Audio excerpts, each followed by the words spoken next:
Hey, chummers. Welcome back to another fun, fact-filled episode, or lore-filled episode, they're one and the same, of Shadowrunnin on Empty. I am, as usual, your host, So Easy Mode, giving you the lore to fill your wonderful brains, all about the Sixth World. And as usual, I have my two co-hosts with me this evening. I am joined by none other than the great Austin. Austin, how are you doing this evening? I'd just like to state for the record that lore is not fact. Lore is opinion, Oh, well, given by I the person who guess writes it. So, that's fine. That's fine. I'll accept that. That's fair. And our other co-host that is joining us again for the third episode, I think is going to be a staple at this point. You know him. He has a great podcast all his own. You probably have listened to it by now. If you haven't, you definitely should go give a listen to an absolute dreck storm of a podcast. Carmen, how are you doing tonight? Hey guys, I'm doing great. I just want to say before we get started, anything said this episode by myself or Austin is a joke. Just gonna put that out there. Then somehow it's left on me? Yeah, I mean, you have control of your words. We don't. I don't know if you know this, but lore is factual. And so anything that you say while discussing lore is actually a factual statement you're making about yourself. So that's strap accurate. in, buddy. That makes tonight's topic a lot more difficult. I want you guys to know that. You got it. So, for a heads up for everybody, I guess we'll do trigger warnings right now.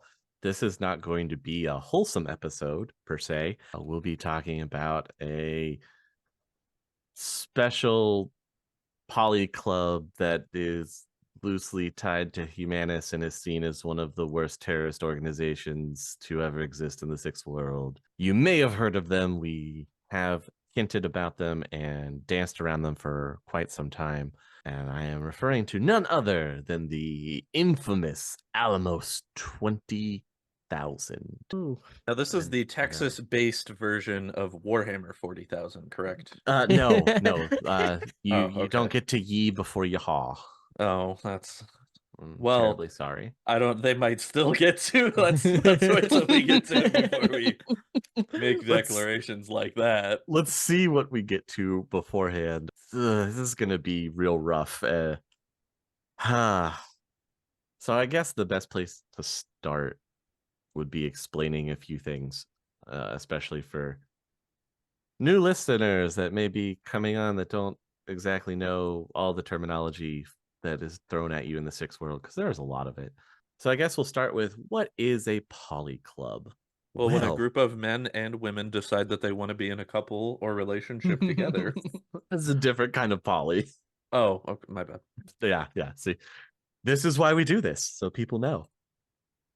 In the Sixth World, a poly club is a term for special interest group, what we would equate them to now as a social movement organization or political parties. So in the Sixth World, it's an organization of people with similar political beliefs and goals that exerts various means influence in politics, economy, and society. So the word does originate from the controversial but famous Humanis Poly Club. So within our world, examples would be like, on the one hand, we'd have like BLM, like Black Lives Matter, but then on the other hand, you'd have like the Proud Boys. Those would both be examples of poly clubs, right?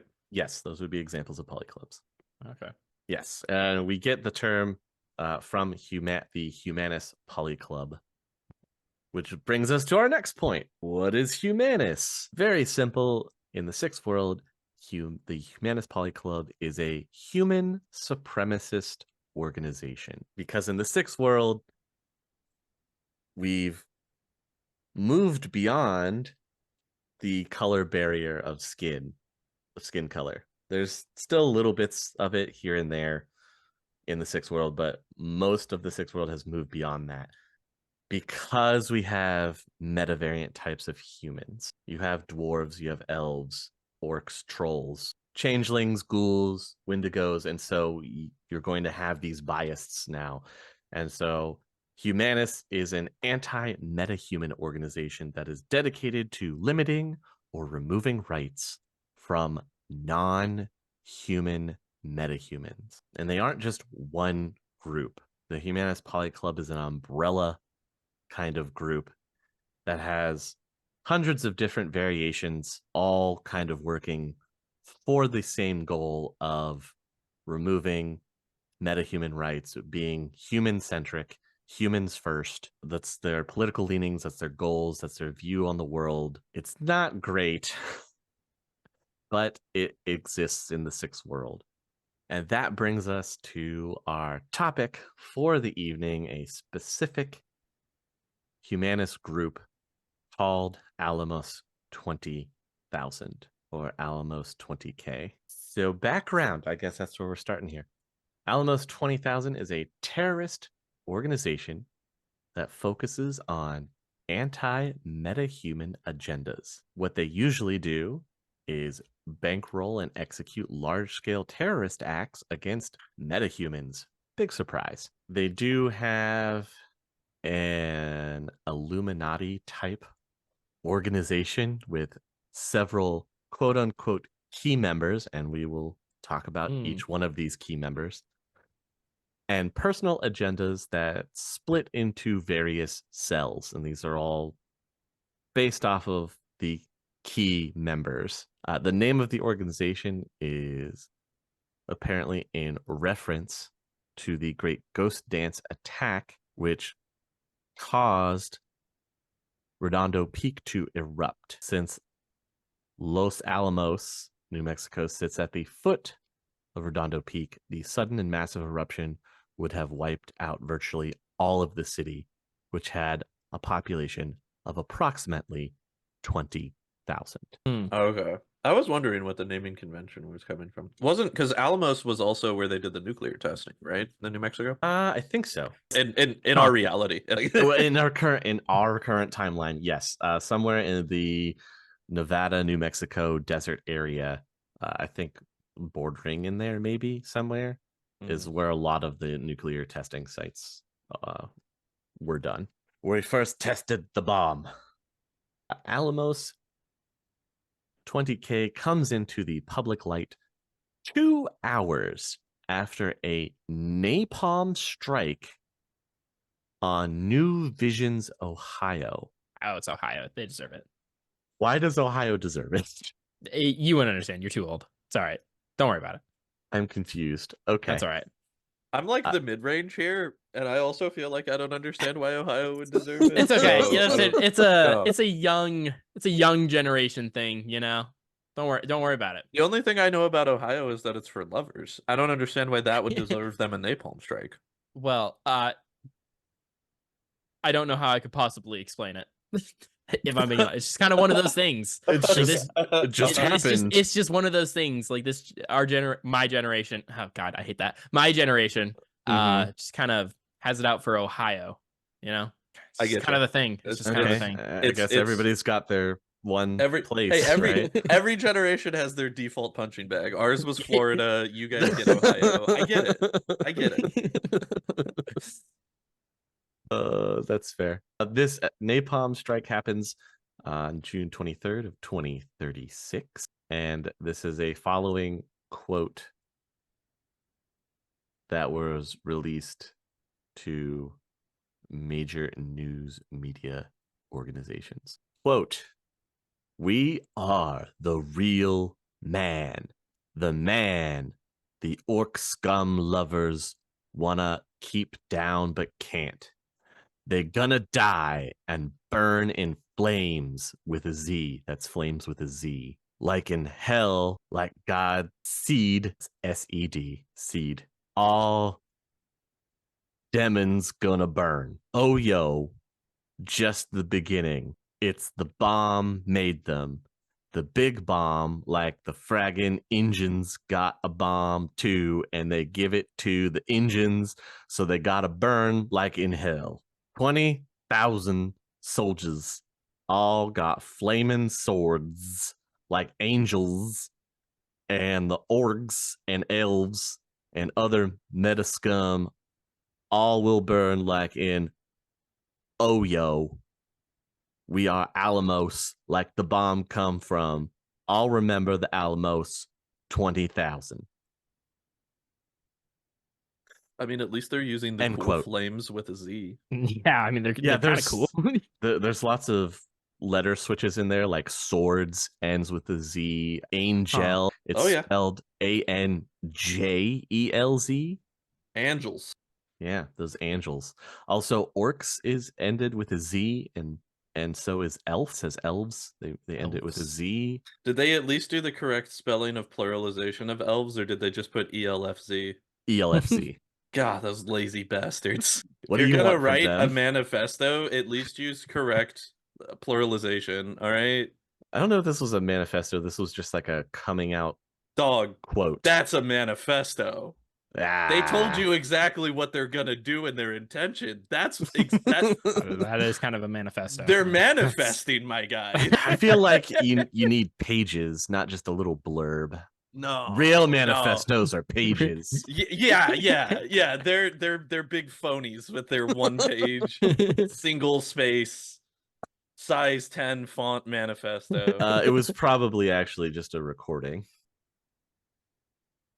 And how do you know that they didn't use 2 pages to write out what they were gonna say? That's possible. With all the grammatical spelling mistakes in here, I can only imagine how many run-on sentences it went on. Yeah. Okay, but sorry, and if I had missed the explanation on this, let me know. Okay. Why Ohio? Karma, can you explain why Ohio? What year did this take place? 2036. Well, 2036. So yeah, my generation older. I mean, that adds up. That's we still have it out for Ohio. So that's fair. You guys would be my generation. You guys would be appropriate terrorist age 12 years from now. Yeah. So yeah, okay, that's all right. It carries through. What is the appropriate terrorist age? Easy. 30s? If you have to ask, you're not ready to enlist, Max. Apparently, I'm too old. Sorry, guys. If you read my manifesto, it'll explain it. Don't worry. I don't know. Is it typed? Page. Oh, 1 page. Okay. Only 1 page. Quick read. It tells you what I'm about. Let me see if I can. It's the first time that anybody hears about them. I'm not sure why exactly Ohio. A napalm strike. Did they fly over and drop a napalm bomb, or who funds these guys? I like to imagine that they just had a truck with a homemade napalm bomb in the back of it, and they just drove it into the middle of a city. And just I could see that though, because that strikes me as their style. To be honest, big domestic terrorist vibes. Let me tell you. I wonder. Well, it was supposedly an actual napalm bomb. Yeah, not just something homemade, but a military grade. Wow. Yeah. Okay. Well, I mean, I guess the reason is why, because fuck Ohio. That's why. All right. Yep. Anyway. Yeah, it doesn't really give a reason as to why specifically this target. I wish I had a better answer there, but they just picked this particular spot. Maybe it was because it had a high meta population. Since that attack, the next largest and most famous attack that Alamos claims is the bombing of the Sears Tower on February 10th of 2039, which destroyed several city blocks of Chicago as the tower collapsed. And then, of course, dozens, if not hundreds of other terrorist actions that have happened across the UCOS they claim responsibility for. There's a news reporter that infiltrates Alamos to try to get some more data on them, or how it works, basically.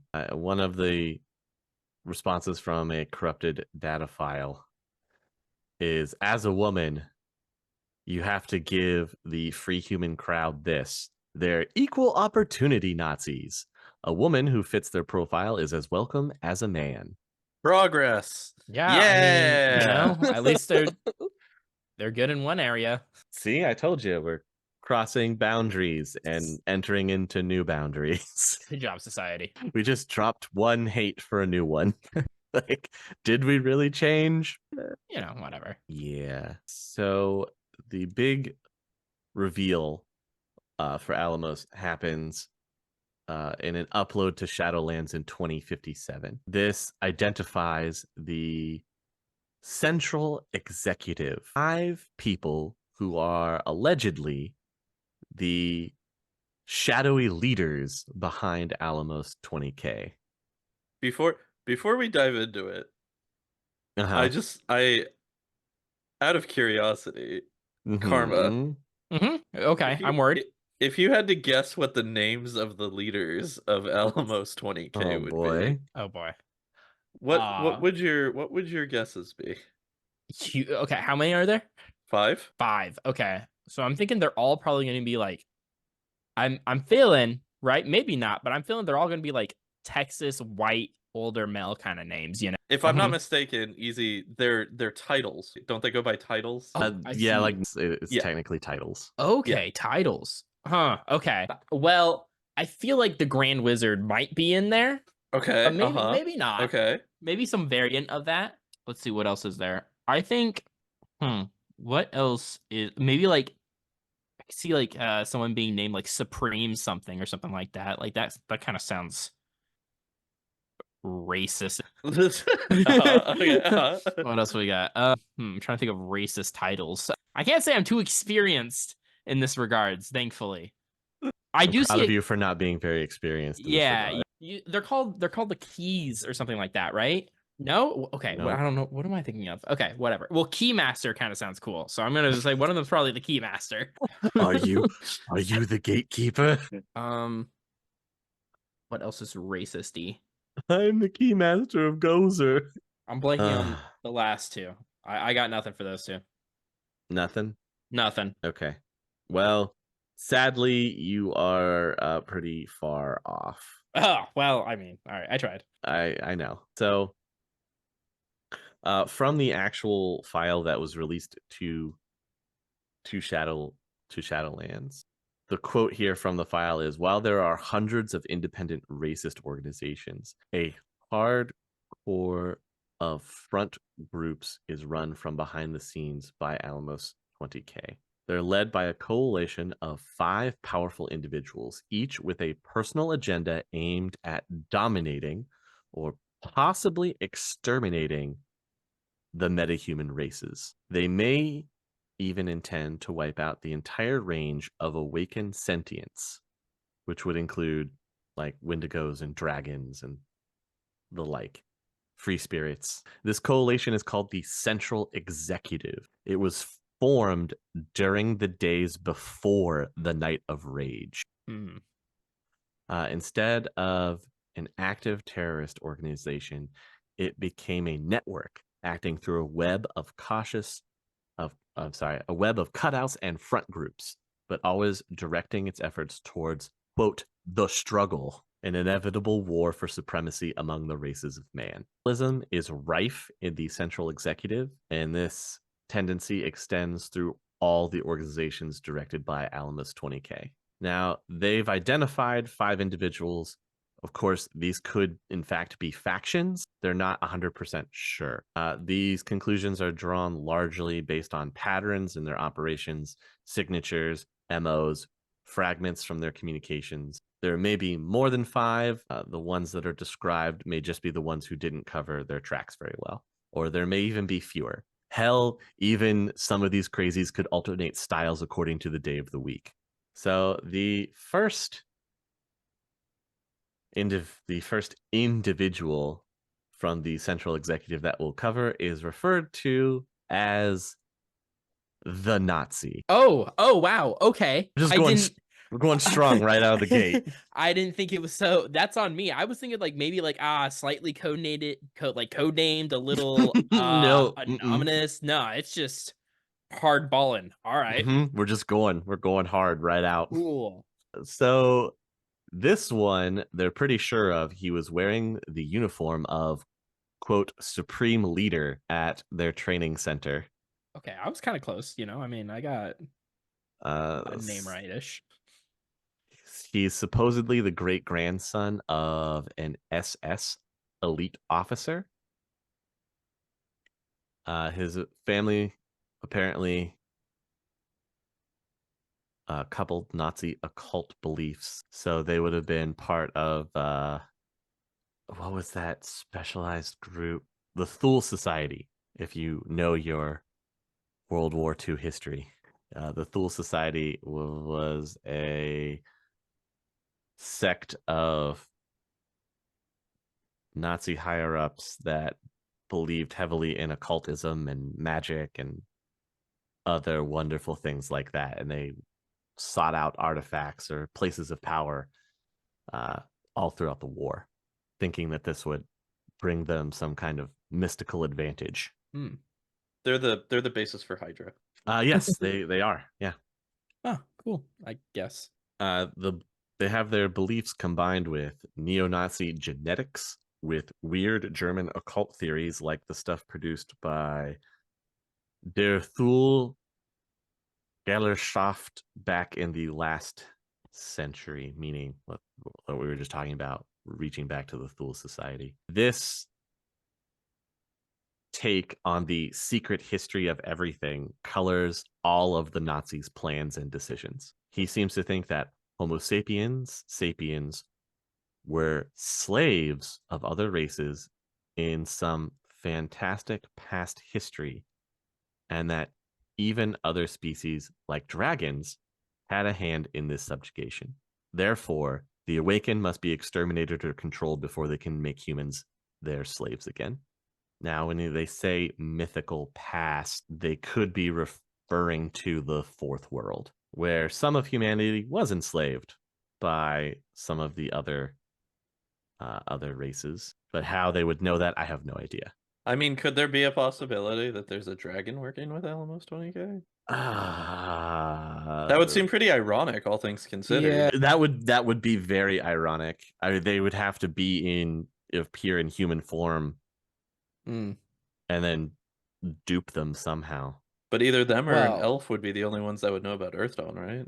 Yeah. The Nazi is allegedly the moving force behind a corporate study group only identified as the MRC. No other information on what exactly the study group is working on or what the MRC actually stands for. There is still speculation as to who the true identity of the Nazi is, but they have one of the better descriptions of this individual. For example, from the SS connection, it could be one of several people active on the German corporate and poly club scene, one being Gunther Hessler, someone connected to old Bavarian money. There's also the possibility it could be Arne Cashel, that's been linked to a couple of poly clubs that seem fond of the quote good old days, and they also have a nice portfolio of corporate voting stock to keep the cash flow and connections working for the cause. And then the final possibility is Dieter von Kamelberg, a hot researcher in gene tech with a taste for old Nazi theories about racial differences. Yeah. Fun. Good times, right?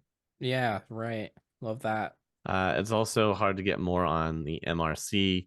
Whenever searching for it, you get something like almost 180 to 190 hits just for those initials of MRC. Some of the popular results include Metaphysical Reengineering Consultants, Metahuman Rights Coalition, Metamagical Research Company, Metamatrix Registration Council, and it goes on and on and on. So choosing those three initials is very convenient to hide whatever it is that you're working on. And that is all that we know about the Nazi. Are you ready for the next one? I'm so excited for the next one. I want to know how it could possibly get worse than that. The next personality is referred to as the Troll. That seems ironic. Doesn't it?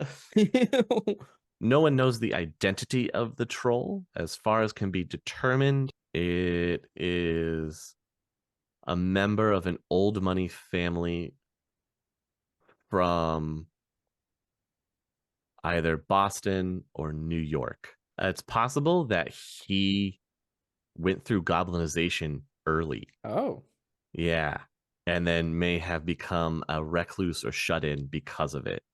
They are looking for a way to cure goblinization. He was open to any medical, magical, or mythical cure. References to the troll make it clear he wasn't cured, but these treatments left him deformed, unbelievably strong, and more than half mad. It's also noted that even amongst the leaders of Alamos 20K, everyone is afraid of the troll. That's kind of cool. Apparently, he is also carrying extensive cyberware made by some of the most cutting-edge techs on the planet. These cyber mods enhance his physical strength, offset the damage that he suffered as a child, and keep him alive. The troll firmly believes that metahumans must either be cured or destroyed.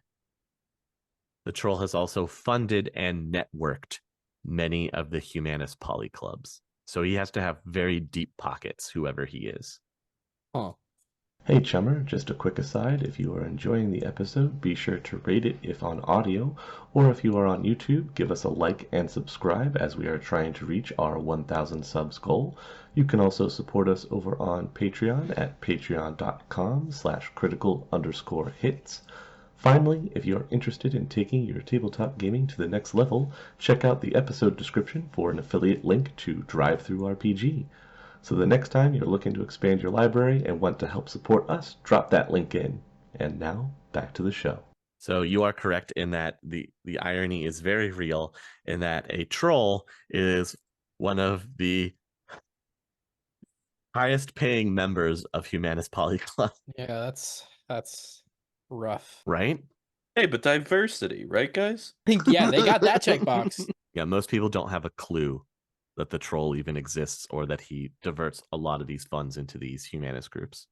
But apparently he's definitely not somebody that you want to tangle with. Yeah. I love the literal image of being like a troll, that he's trolling the Humanis Polyclubs while being a troll. So deep, so deep. There isn't much else that is listed on or about the troll, especially since he's such a recluse. So that will bring us on to the third member, the Zealot. That's kind of cool. That's a cool name. The Zealot is believed to come from Asia or be based in Eastern Asia. His modus operandi, he uses religion as a cover. Shocker. Wow. I know, right? Does the it say Zealot what religion? doesn't. Huh. Hang on. The Zealot believes he's on a divine mission. Or else plays that part to the nines. In a fragmented message that was uncovered from the Zealot, it says, "Those with the mark of the beast must not prevail, lest the forces of evil rise up the Antichrist." So with that imagery, I would believe that they are some sect of Christianity. That adds up. Those bearing this mark upon their cells and souls shall be cast into endless fire. They shall first be confined in the unclean land before the final trial.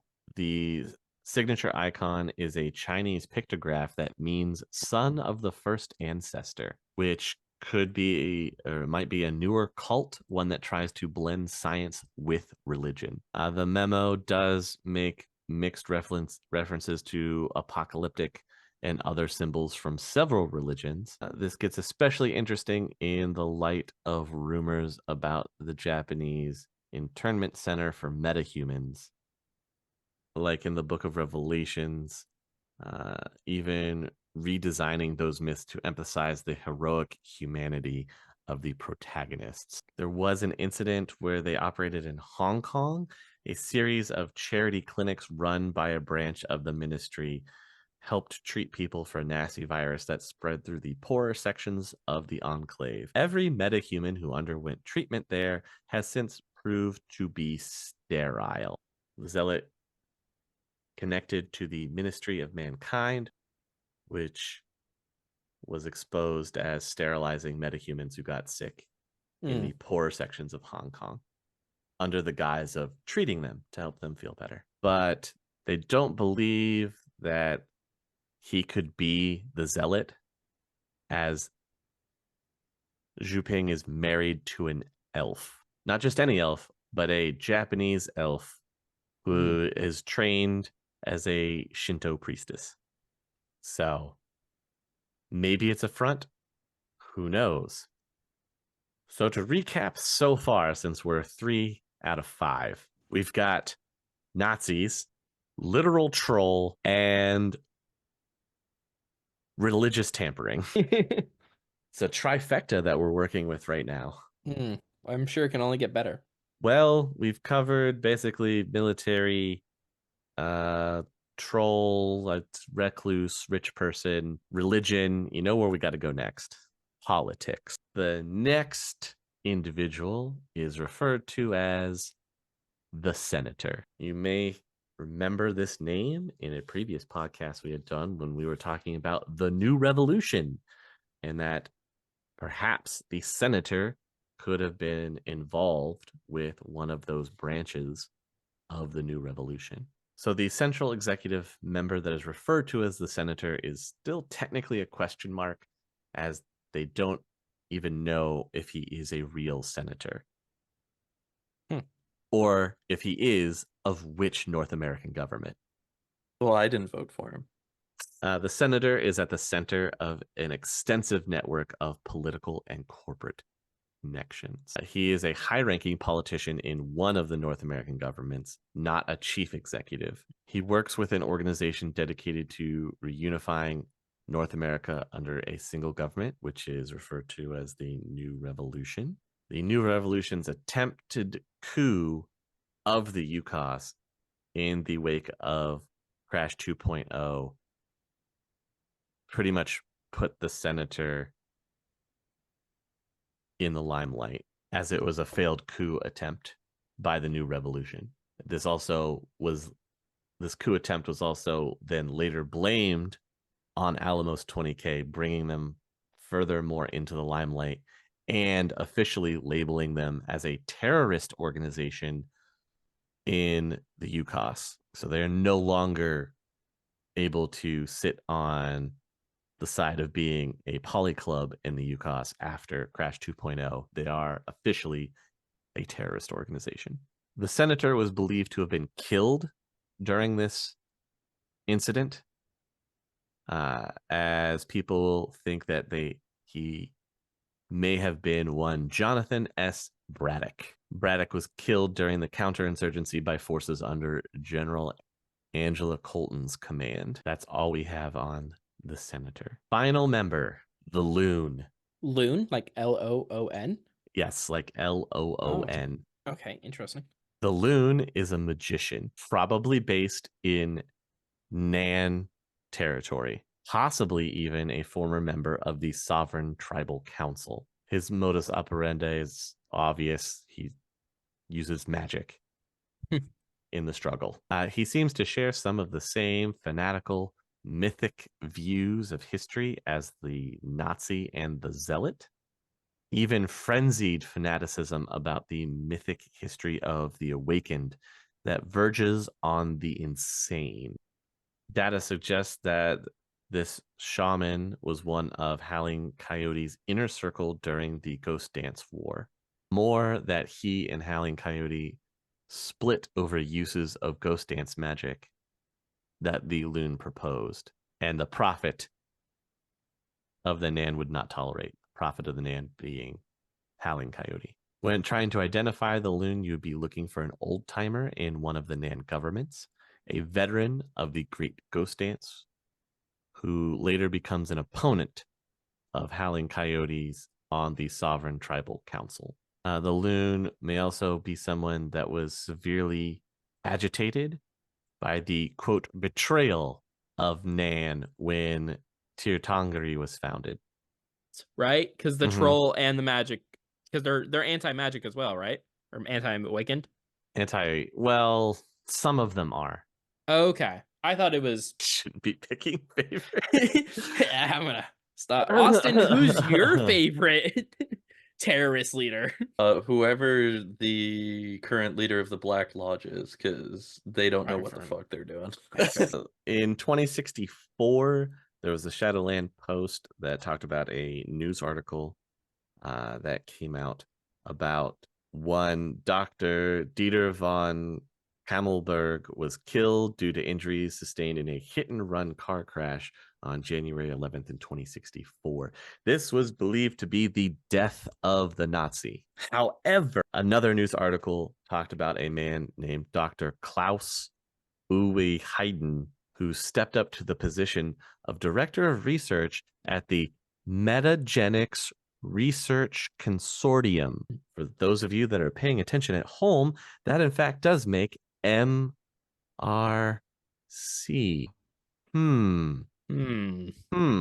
So it appears the position of the Nazi has been stepped back into by someone who's working in that program.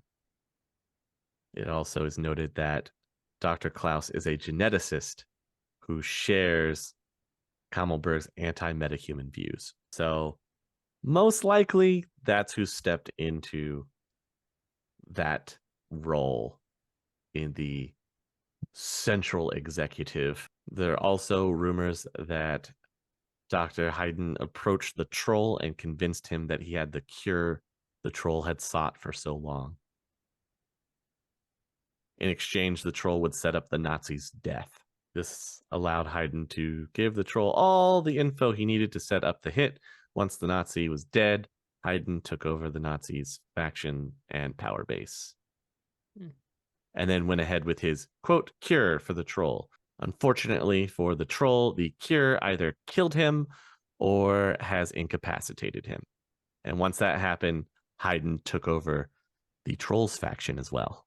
So now he's controlling two branches of Alamos 20K. This sets up the new central executive member known as the Doctor. The Doctor is a 35-year-old geneticist and a very intelligent one, something of a prodigy. He also has the same anti-metahuman views that the Nazi did, which is probably why the Nazi took him under his wing. The Doctor is a psychopath, even going so far as to work with metahuman rights groups to mask the horrifying research he conducts in an effort to, quote, cure metahumanity. According to the Shadowlands poster that researched and put up this information about the Doctor, his experiments make Joseph Mengele look tame. So, take that into consideration. Yeah, that's, not great. Like everything else with this group. Yeah, exactly. How do they operate? What do they do? Oh boy. Alamos 20K is a threat of mythic proportions. Mythic proportions. Mythic because they're everywhere. Mythic. Yeah. Oh, okay. That makes sense. Okay. All right. Many metahuman organizations feel that Alamos 20K represents the brains behind every 2-bit hate group, from the Humanis Poly Club to the secretive Unity Coalition to the Yakuza to the religious fanatics of every mega sprawl. Some say even human race-hating groups like the troll bikers of the California Free State belong to Alamos 20K. Hate and the chaos it brings serve as the lifeblood of Alamos 20K. Every other goal and accomplishment is secondary. Similar groups will fight each other, even try to pull each other down, and through it all, there remains the constant rumor of a worldwide organization planning every little war. Alamos 20K seems to be successfully pursuing the goal of worldwide chaos against meta-humanity. Alamos 20K takes its cue from the classic secret world-spanning criminal organization. One person leads each specific group or division, but the leaders fight amongst themselves for the top position in much the same way as their followers fight to achieve their group's goals. While all Alamos-related groups fervently believe in the anti-metahuman creed, that common belief is not enough to make them work together for a common goal. The Alamos 20K leaders give higher priority to their personal agendas than the activities of the groups they lead. And no single leader is strong enough to impose his or her will on the rest of the organization heads, at least until the Doctor came along and now runs 2 of the organizations out of the known 5. There's a breakdown of each one of the factions and what they tend to excel at here. For the Nazi faction, they rely on 2 principal organizations or groups to promote their agenda: the Metagenic Research Consortium and the Human Supremacists. The MRC is a high-tech engineering operation engaged in unapplied research and funded by a number of mid-level corporations. The MRC has, in fact, delivered results to sponsoring corps, which have, in turn, developed valuable genetic technology. The consortium's main facility, a highly kept secret, ultra high-tech research plant, carries the code name RCZ. RCZ conducts experiments in metahuman physiology and psychology with complete disregard for the well-being of the subject. The MRC runs various project centers. Some are actual physical plants with staffs, salaries, and other paraphernalia of a secure corporate research facility. Others consist simply of teams of researchers with large budgets and minimal oversight. All project centers pursue various avenues of research useful to the struggle, aka finding a cure for awakened births or transformations, including mutations in awakened births. Locating or tailoring plagues or other bioweapons that are effective against metas in various ways, and other results designed to destroy or weaken the metahuman races. And then, of course, there is the supremacist groups, which, if you've heard about one supremacist group, you've definitely heard about all of them. I can't be more apt about that. That's just what they do. And those are the 2 major things that the Nazi faction has working for them. The troll faction is very much like we described it earlier. The chaos of Alamos 20K comes into play in the Trolls faction. His control is local, limited to political and social organizations, an arena of influence that includes the Humanis Poly Club and that organization's political arm, the Humanists. The Trolls followers have named the wing of Humanis devoted to violent action the Shock Squad. Humanis always maintains plausible deniability regarding its stormtroopers, though all of these groups, from gangs in the sprawl to the native Californians, operate under the Trolls' watchful eye. They often receive training at camps provided by the Nazi. The Trolls faction has begun taking power from both the Nazi and the Senator. A recent rise in supremacist group attacks against other supremacist groups points to the Human Nation facing off against the Nazis' Free Human Brotherhood. Infighting abounds. And of course, that all comes to a conclusion when the Doctor steps in and takes control of both the Nazi and Troll faction. Because now he has control of both. They don't need to fight each other. Just what you want in your hate-filled, human-centric, secret organization. One leader over 2 powerful groups. He's bringing the community together, really. I mean, in these trying times. Yeah. Ugh. For the Zealot faction, the Zealot controls the Alamos faction's that cloak their messages in religious trappings. The zealot preys on humankind's irrational fears and offers his message in the guise of spiritual mumbo jumbo. The ministry of mankind serves as the main venue for the zealot's work. The ministry oversees a huge network of operations that pulls in about 500 million new yen a year. Who says religion doesn't pay? The ministry itself enjoys recognition as a legitimate religious body in most countries. Where the laws or political climate restrict religious organizations, the ministry develops local front companies that advance its plans and fit the local prejudices. The ministry mainly funds churches and shelters, but also supports TruthNet and the Army of Light. TruthNet is a data for pay network that reveals, quote, the truth about various actions against right-thinking spiritual folks that are blamed on metas or meta-led conspiracies. The Army of Light is a human supremacist apocalyptic cult centered in Vietnam and active throughout Southeast Asia. The Army of Light provides supplemental funding for the Zealots organizations by managing a thriving drug trade. The Ministry of Mankind also goes by the name of the Church of God-Man in underdeveloped and isolated countries. Plus tax breaks, right? Because religion doesn't get taxed.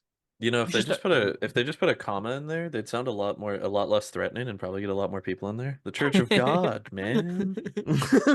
Yeah, instead it's the Church of God Man. God hyphen man. My favorite Valiant Comics character, God Man. It's like the laziest naming. What is his powers? He has the powers of God. Man. I mean, he's got the powers of God with the proportional strength of a man. And be clear about it. It's a human man. Mm-hmm. His name is Steve. He's from Cincinnati. Goes by Steve. Maybe that's why Ohio was hit. That's it. That's it. We figured it out. It's the base of God, man. It's the base of God, man. He was getting too powerful. You can't let God Man rise up. The Senator faction, I don't think we need to really cover the Senator faction as we've already talked about it extensively in the New Revolution pod that we put out. So if you want to hear more about what the Senator kind of is doing or what he has access to, then go check out our talk on the New Revolution. I'll give you a spoiler: political machinations. Oh gosh, you're giving it all away. My favorite political machinations. Well, I thought your favorite would be the Loon, honestly. Oh, Loon's pretty cool, but magic. So for the Loons faction, obviously the magic branch, from magical groups to medicine lodges, followers of the Loon can be found in nearly every magical gathering worldwide. The Loon bases his operations in a magical cult called the Howling Lodge. Oh, wait, why does that sound familiar? The lodge rarely takes a direct hand in matters, mainly because magical tracing is hard to cover up effectively, especially when your enemy list includes immortal elves, dragons, and powerful metahumans that have access to magic. Subordinate lodges whose members have no idea that they are working for another organization pursue various agendas on the lodge's behalf. The four best known are In Search Of, which tracks down ancient magical knowledge and artifacts from earlier civilization. Opposition Removal, which performs magical assassinations and provides magical muscle for Shadowrunning teams executing a hit and for other muscle provided by other Alamos fronts. Anti-meta magic, known only as AM magic, which conducts magical research into means of controlling or destroying metas, and GMR, the General Magical Research Branch, including the Howling Lodge and its subordinate organizations, which performs all sorts of magical research that is useful to the other leaders. This research covers everything from control spells for manipulating public opinion to military magic to security and counter security, mostly dealing with the astral and spirits. So the Loon actually does a lot for the whole group and is also probably one of the more prevalent ones throughout Alamos. But doesn't necessarily take center stage, you know? That is the most, or really all, that I have on Alamos 20K, even after the Crash 2.0, where the Senator was outed and possibly executed. Alamos 20K is still around. That kind of surprises me. I don't know. Why does it surprise you? I don't know. I feel like just like in a world where like, you know, there's a lot of murder and Shadowrunnins and stuff like that, like how have they not been stomped out? Like, I don't know. Like, I get they're really big, but like, I don't know. I feel like racism's bad. I feel like most people. Whoa, man. What I know. a hot Hot take, guys. In 2024, what a hot take. I don't know. I just don't see how, like, I don't know. Maybe it's just me and my, you know, I mean, I don't see meta types, but like, oh, you definitely would see meta types. They're very obvious. That sounds like something the Senator would say. Wow, you found me out trying to lay my political base down ahead of time. Anyway, the point you're trying to make here? I don't know. It's just like, I feel like they should have been killed off. Like the main leaders probably should have been able to figure out who they are and kill them off. Like there's a lot of information and people have a lot of blackmail. I don't know, man. It's also one of those situations where because the leader is a title, like there's no saying that hasn't already been the case. I guess that is true. Yeah. I guess they could just, if you really want to break it down, by 2064, there is only the Doctor who controls the Nazi and Troll branch, the Zealot, and the Loon. I guess that is true. Yeah. The Senator's dead. Right. The original Nazi is dead, and the Troll is either dead or incapacitated. Nobody knows. Nobody was chomping at the bit to take up the mantle of being the new Nazi. That's a weird right? One. I mean, well, no, I know where I want to go. That geneticist doctor did take up the mantle. It's just that he is under the moniker the Doctor because he controls two factions instead of just one. That's fair. I mean, the Nazi Doctor is just a mouthful, so that's it's just too much. It's just way too much. You like can't we just get say it, you know, Nazi like we Doctor. Get it. It's fine.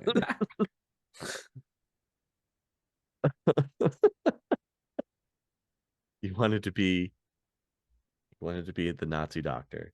He didn't go to 6 years of Nazi medical school for you to not call him the Doctor. Easy. All right. He didn't get his PhD in eugenics to not have himself called that. He corrects everybody that talks to him. It's like, you won't address me as Doctor. Oh goodness. But I guess the other reason that it isn't stamped out is because it's global. Yeah, that's probably a big part of it. I mean, this is really hard to get rid of. Damn. when you think about it. Right, you know, racism. Crazy. Who knew? I mean, even without Alamos 20K, you have places in the world that are still, even into the 2080s, are still horribly racist. All of Japan. You know, you said it. Hey, the Emperor's pretty cool, all right? I like the child Emperor. He's pretty cool. Well, by the 2080s, he'd be like the teenage emperor. Nope, still calling him the child emperor. He'll always be a child in our hearts. Yes, he is making waves and trying to be less xenophobic and less, hey, let's deport all of the metahumans to an island in the Philippines and not give them any kind of way to protect themselves. So yeah, in that sense, he's making progress. I'm proud of him. I think other people are, and then there are other people in Japan who are not. I imagine it's most people in Japan are not. I mean, like it's kind of like I I don't mean, know. being on topic for racism and hatred, I pretty sure MCT is on the do not like the emperor list, to the point where they're considering completely pulling out of Japan. And oh no, one of the hate groups is gonna pull out of Japan. I know, Oh, right? geez, what a loss. mega corporation possibly pull out of Japan Oh, and be one of the first mega corporations to successfully set up in Africa. Good for them, I guess. Post Desert Wars, not a lot going on down there, you know. I mean, yeah, might as well, right? Who's gonna stop them? Nobody. Free real estate.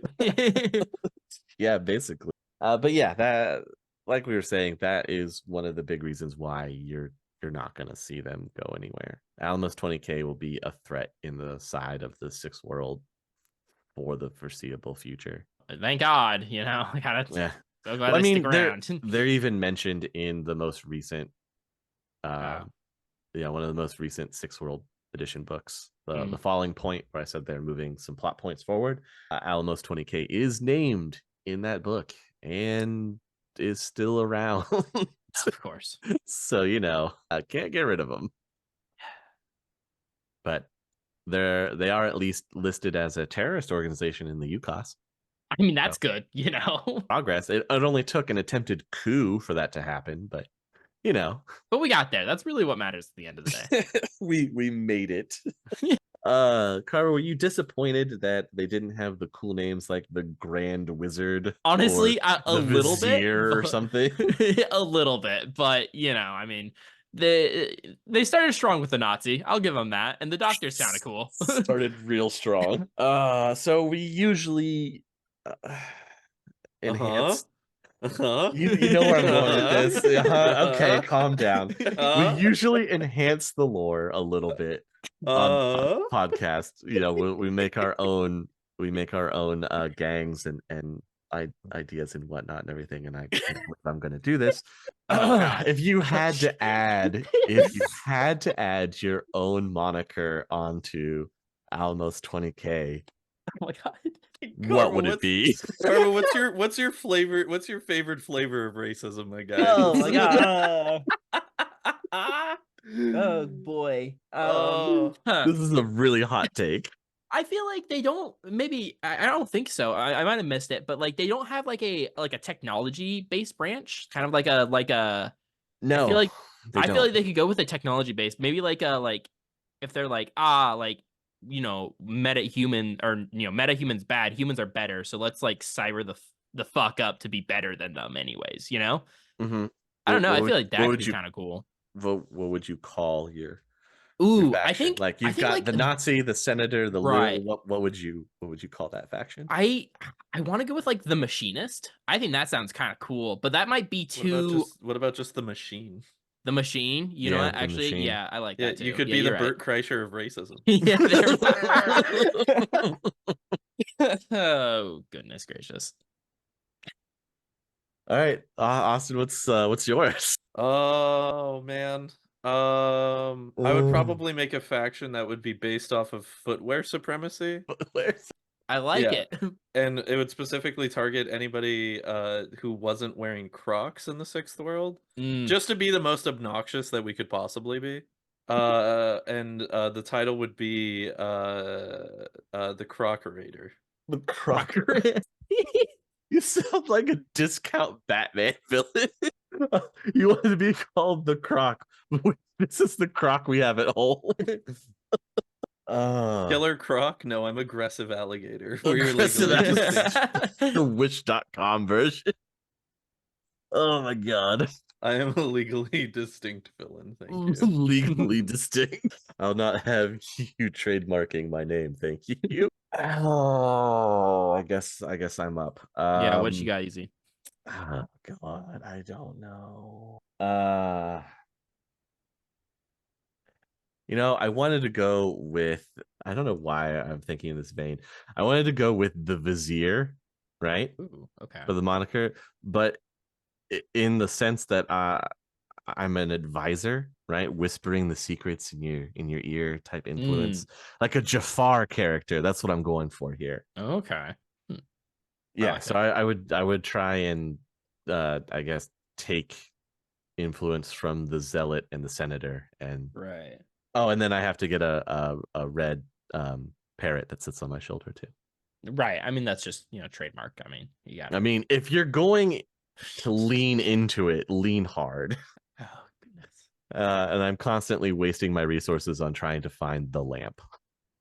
I think that covers it for this episode. What do you guys think? It's pretty cool.